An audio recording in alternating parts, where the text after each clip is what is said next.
ಅಪಹರಣ ಪ್ರಕರಣದಲ್ಲಿ ಎಚ್.ಡಿ. ರೇವಣ್ಣ ಅವರನ್ನ ಬಂಧಿಸಲಾಗಿದೆ. ನಿನ್ನೆ ಭಾರಿ ಹೈಡ್ರಾಮಾ ನಡುವೆ ಎಚ್.ಡಿ. ರೇವಣ್ಣ ಅವರಿಗೆ ಕೆಲವೇ ಕ್ಷಣಗಳಲ್ಲಿ ಮೆಡಿಕಲ್ ಟೆಸ್ಟ್ ನಡೆಯುತ್ತೆ. ಬೌರಿಂಗ್ ಆಸ್ಪತ್ರೆಯಲ್ಲಿ ಮೆಡಿಕಲ್ ಟೆಸ್ಟ್ ನಡೆಯುತ್ತೆ.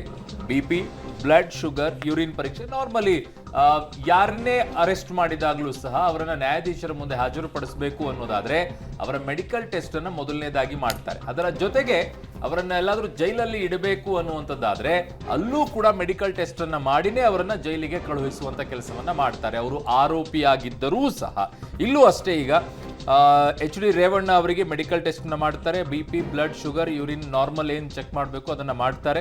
ಮಾಡಿ ಅದಾದ ನಂತರ ನ್ಯಾಯಾಧೀಶರ ಮುಂದೆ ಹಾಜರುಪಡಿಸ್ತಾರೆ. SIT ಕಚೇರಿಯಿಂದ ಈಗ ಬೌರಿಂಗ್ನತ್ತ ರೇವಣ್ಣ ಅವರನ್ನ ಕರೆದುಕೊಂಡು ಹೋಗುವಂತ ಕೆಲಸ ಮಾಡ್ತಾ ಇದ್ದಾರೆ. ಈಗ ಬರ್ತಾ ಇರುವಂತಹ ಅಪ್ಡೇಟ್ಸ್ಗಳು, SIT ಈಗ ಅವರನ್ನ ಬೌರಿಂಗ್ ಆಸ್ಪತ್ರೆಯತ್ತ ಕರೆದುಕೊಂಡು ಹೋಗೋಕೆ ಇನ್ನು ಕೆಲವೇ ಕ್ಷಣಗಳಲ್ಲಿ ತಯಾರಿಯನ್ನ ಮಾಡಿಕೊಳ್ತಾ ಇದ್ದಾರೆ ಅನ್ನೋದು.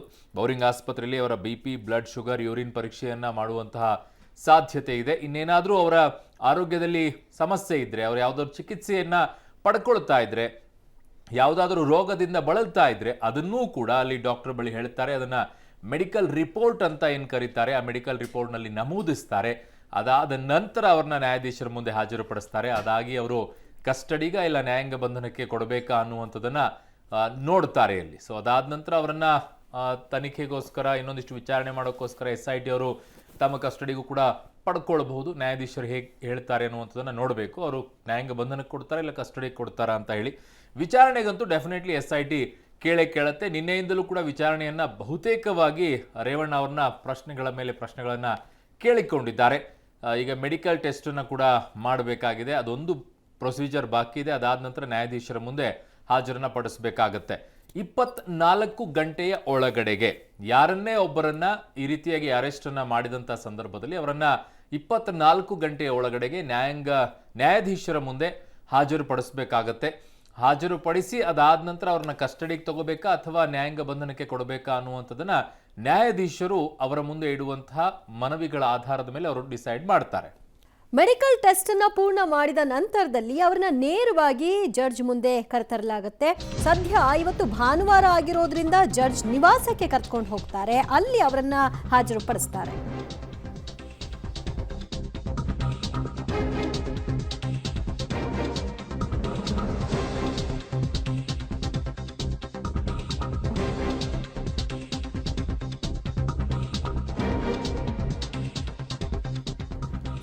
ಮೆಡಿಕಲ್ ಟೆಸ್ಟ್ ಅನ್ನ ಮುಗಿಸ್ಕೊಳ್ಬೇಕಾಗುತ್ತೆ. ಅದಾದ ನಂತರದಲ್ಲಿ ಅವರನ್ನ ನೇರವಾಗಿ ಜಡ್ಜ್ ಮುಂದೆ ಕರೆತರ್ತಾರೆ. ಅವರ ಮುಂದೆ ಅವ್ರನ್ನ ಸಾಬೀತುಪಡಿಸ್ತಾರೆ. ಕೆಲವೇ ಕ್ಷಣಗಳಲ್ಲಿ ಜಡ್ಜ್ ನಿವಾಸಕ್ಕೆ ಅವ್ರನ್ನ ಕರೆತರುವಂತಹ ಹಿನ್ನೆಲೆಯಲ್ಲಿ ಎಲ್ಲ ಕೆಲಸಗಳು ಕೂಡ ಆಗ್ತಾ ಇದೆ. ಕೋರಮಂಗಲದ ಜಡ್ಜ್ ನಿವಾಸದ ಮುಂಭಾಗ ಈಗಾಗಲೇ ಪೊಲೀಸ್ ಬಂದೋಬಸ್ತನ್ನು ಕೂಡ ಮಾಡಿಕೊಳ್ಳಲಾಗಿದೆ. ಬ್ಯಾರಿಕೇಡ್ ವ್ಯವಸ್ಥೆಗಳನ್ನ ಮಾಡಿಕೊಳ್ಳಲಾಗಿದೆ.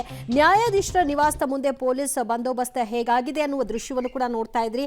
ಕೆಲವೇ ಹೊತ್ತುಗಳಲ್ಲಿ ಅವರ ಮೆಡಿಕಲ್ ಟೆಸ್ಟ್ ಆದ ನಂತರದಲ್ಲಿ ಅವ್ರನ್ನ ಜಡ್ಜ್ ನಿವಾಸಕ್ಕೆ ಕರೆತರ್ತಾರೆ. ಈಗಾಗಲೇ ಒಂದು ಪ್ರಾಥಮಿಕ ಹಂತದ ಒಂದಷ್ಟು ಮಾಹಿತಿಗಳನ್ನು ಅವರಿಂದ ಪಡ್ಕೊಳ್ಳುವಂತಹ ಪ್ರಯತ್ನವನ್ನು ನಡೆಸಿದ್ದಾರೆ. ಆದರೆ ಯಾವುದಕ್ಕೂ ಕೂಡ ನನಗೆ ಗೊತ್ತಿಲ್ಲ ಅನ್ನುವಂತಹ ಉತ್ತರವನ್ನೇ ರೇವಣ್ಣ ಅವರು ಕೊಟ್ಟಿದ್ದಾರೆ ಅಂತ ಹೇಳಲಾಗ್ತಾ ಇದೆ. ಸೊ ಹಾಗಾಗಿ ಹೆಚ್ಚುವರಿ ಆಗಿ ಅವರ ವಿಚಾರಣೆ ನಡೆಸಬೇಕಾಗಿದೆ. ಸೊ ಹಾಗಾಗಿ ನಮ್ಮ ಕಸ್ಟಡಿಗೆ ಒಂದು 14 ದಿನವೋ ಅಥವಾ 10 ದಿನಗಳ ಕಾಲವೋ ಕಸ್ಟಡಿಗೆ ಕೊಡಿ ಅನ್ನುವಂತಹದನ್ನ ಕೋರೋ ಹಿನ್ನೆಲೆಯಲ್ಲಿ ಜಡ್ಜ್ ಮುಂದೆ ಅವರನ್ನ ಹಾಜರುಪಡಿಸ್ತಾರೆ.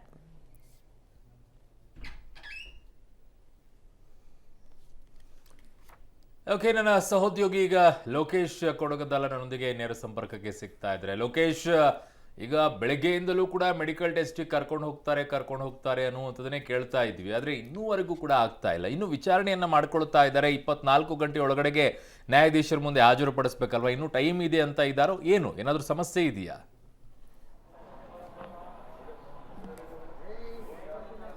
ಅರುಣ್, ಇನ್ನೂ ಸಮಯ ಇದೆ ಅಂತೇಳಿ ಏನಾದರೂ ವಿಚಾರಣೆ ಮಾಡ್ತಾ ಇದ್ದಾರೆ ಅಂತ ಹೇಳಿ ಅನ್ನಿಸ್ತಾ ಇದೆ. ಹಾಗಾಗಿ ಬೆಳಗ್ಗೆನೇ ಮೆಡಿಕಲ್ ಟೆಸ್ಟ್ಗೆ ಕರೆದುಕೊಂಡು ಬರ್ತಾರೆ ಅಂತ ಹೇಳಲಾಗ್ತಾ ಇದ್ದು. ನಿನ್ನೆ ಸಂಜೆ ಒಂದು ಮೆಡಿಕಲ್ ಟೆಸ್ಟ್ ಆಗಿದೆ. ಅದರಲ್ಲಿ ECGಯಲ್ಲಿ ಸ್ವಲ್ಪ ವ್ಯತ್ಯಾಸ ಇದೆ ಅನ್ನುವಂಥದ್ದು, ಮತ್ತು ಅಲ್ಟ್ರಾಸೌಂಡ್ ಟೆಸ್ಟಲ್ಲೂ ಕೂಡ ಸ್ವಲ್ಪ ಮಟ್ಟಿಗೆ ವ್ಯತ್ಯಾಸ ಇದೆ. ಕಾರ್ಡಿಯಾಲಜಿಸ್ಟು ಒಪಿನಿಯನನ್ನು ತೆಗೆದುಕೊಳ್ಳಿ ಅಂತೇಳಿ ಬೋರಿಂಗ್ ಆಸ್ಪತ್ರೆ ವೈದ್ಯರು ಬರೆದಿದ್ರು.